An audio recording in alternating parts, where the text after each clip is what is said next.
La materia que vamos a empezar a ver se llama Lengua y Literatura 2. Hoy vamos a ver la unidad número 1. Las lenguas romances. Con la caída del Imperio Romano se rompe la unidad política.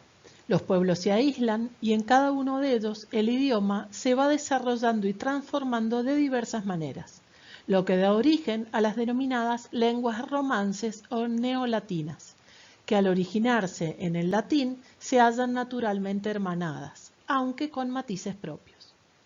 Aunque se desconoce con precisión cómo se produjo el paso del latín a las lenguas romances, es un largo proceso que se desarrolló entre el siglo V y el siglo IX después de Cristo. El portugués, el gallego, el castellano, el catalán, el italiano, el francés, el sardo y el rumano son lenguas romances. Como excepción el vasco, lengua pre-indoeuropea, que ha sobrevivido hasta la actualidad, que no es una lengua romance, es una lengua originaria. En cambio, las otras, todas provienen del latín. Tiene que ver con la cantidad de países que conquistaron los romanos y cómo impusieron su lengua oficial, que era el latín. Entonces, estos diferentes pueblos que habían sido invadidos por los romanos, luego, cuando el Imperio Romano cae y cada uno de estos reinos se aísla, forman sus propias lenguas, que serían las lenguas romances. Los árabes. Antes de la llegada de Mahoma, los árabes estaban diseminados en tribus nómades en la península arábica. El profeta difundió una nueva religión que creía en un único Dios, Alá, y bajo esa nueva fe se formó un estado centralizado, organizado y en continua expansión. En menos de 50 años, los árabes invadieron Siria, Persia, el norte de África y Sicilia. Estas conquistas los pusieron en contacto con civilizaciones avanzadas cuyos conocimientos tomaron, mejoraron y difundieron. Lanzados a la conquista de España, la dominaron en 7 años.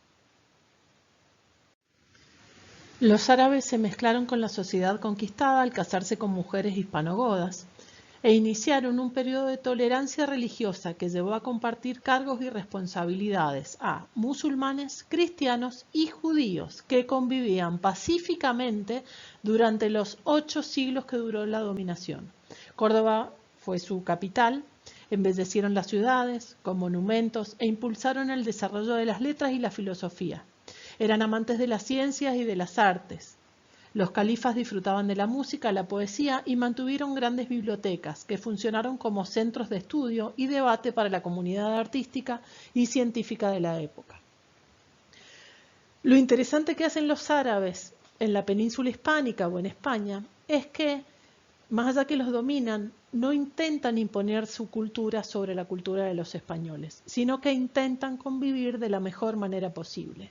Y es así que la cultura española se enriquece tanto. Por ejemplo, la foto que les he puesto es la Alhambra, es un monumento nacional hecho por los árabes. Y mucha de la cultura española tiene que ver con los árabes. Ustedes piensen que los conquistaron y que estuvieron viviendo durante 800 años. El pueblo seguía hablando el latín hispánico, pero con la convivencia empezó a mezclarse con la lengua del invasor, otro sustrato, y de a poco se instala el mozárabe, mezcla del español y el árabe, con inclinación hacia esta última lengua. Bueno, y finalmente el esplendor del Islam de España empieza su decadencia con conflictos internos que van a debilitar al califato de Córdoba, alrededor del año 1031. Es la oportunidad que aprovechan los reinos del norte de España para iniciar la reconquista.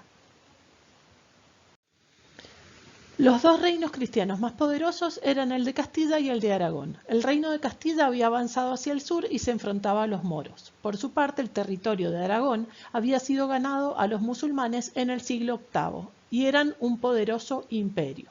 Cuando se unen, comienza la reconquista. A medida que los árabes eran expulsados y se debilitaba el uso del mozárabe, la lengua de Castilla muy lentamente empezaba a reemplazarla. Los documentos más antiguos que se conocen del idioma castellano se remontan a los siglos XI y XII. Se descubrieron en la iglesia de Toledo algunos escritos como los tres reyes de Oriente, el misterio de los Reyes Magos, la vida de Santa María Egipcia y el poema del mío Cid. Durante la reconquista de España, el arzobispo don Raimundo funda en Toledo la Escuela de Traductores y Alfonso el Sabio, que reina desde 1250 a 1284, convoca a todos los sabios y hombres de ciencia, cristianos, árabes y judíos, para conversar sobre todas las cosas, pero especialmente sobre el idioma, en cuya transformación y perfeccionamiento trabajará con gran empeño. De allí surge el idioma castellano. Los reyes católicos ampliaron el imperio y continuaron su expansión, lo que favoreció la difusión del castellano. Pero el dominio de territorios tan vastos y diferentes condujo lenta pero inexorablemente a la decadencia del imperio. Factores como los siguientes precipitaron su caída: la resistencia y conflictos con los pueblos conquistados, el surgimiento de la reforma religiosa, los liderazgos débiles de algunos reyes. Estos 2 siglos, sin embargo, se conocieron como el Siglo de Oro, por el florecimiento de las artes y las letras. Surgen Fray Luis de León, Lope de Vega, Fernando de Herrera, Miguel de Cervantes Saavedra y San Juan de la Cruz.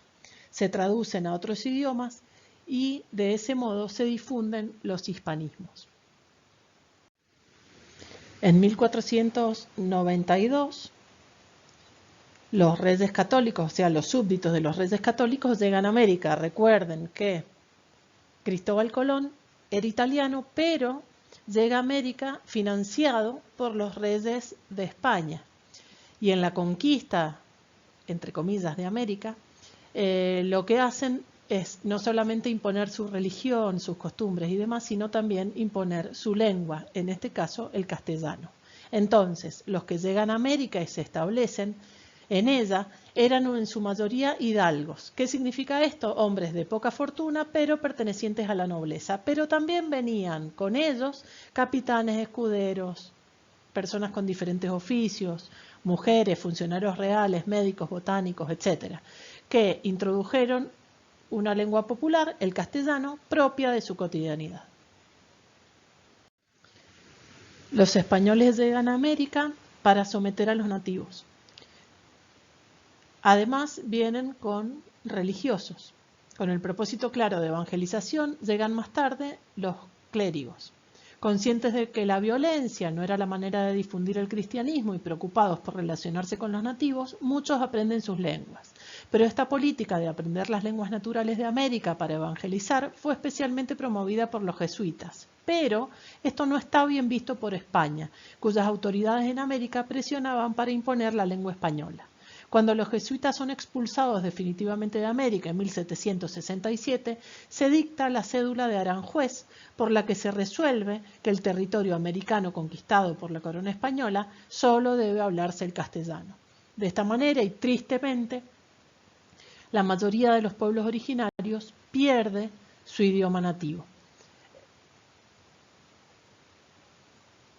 A partir de allí, cada país o región ha desarrollado una variedad lingüística que no impide la comunicación entre los diferentes pueblos.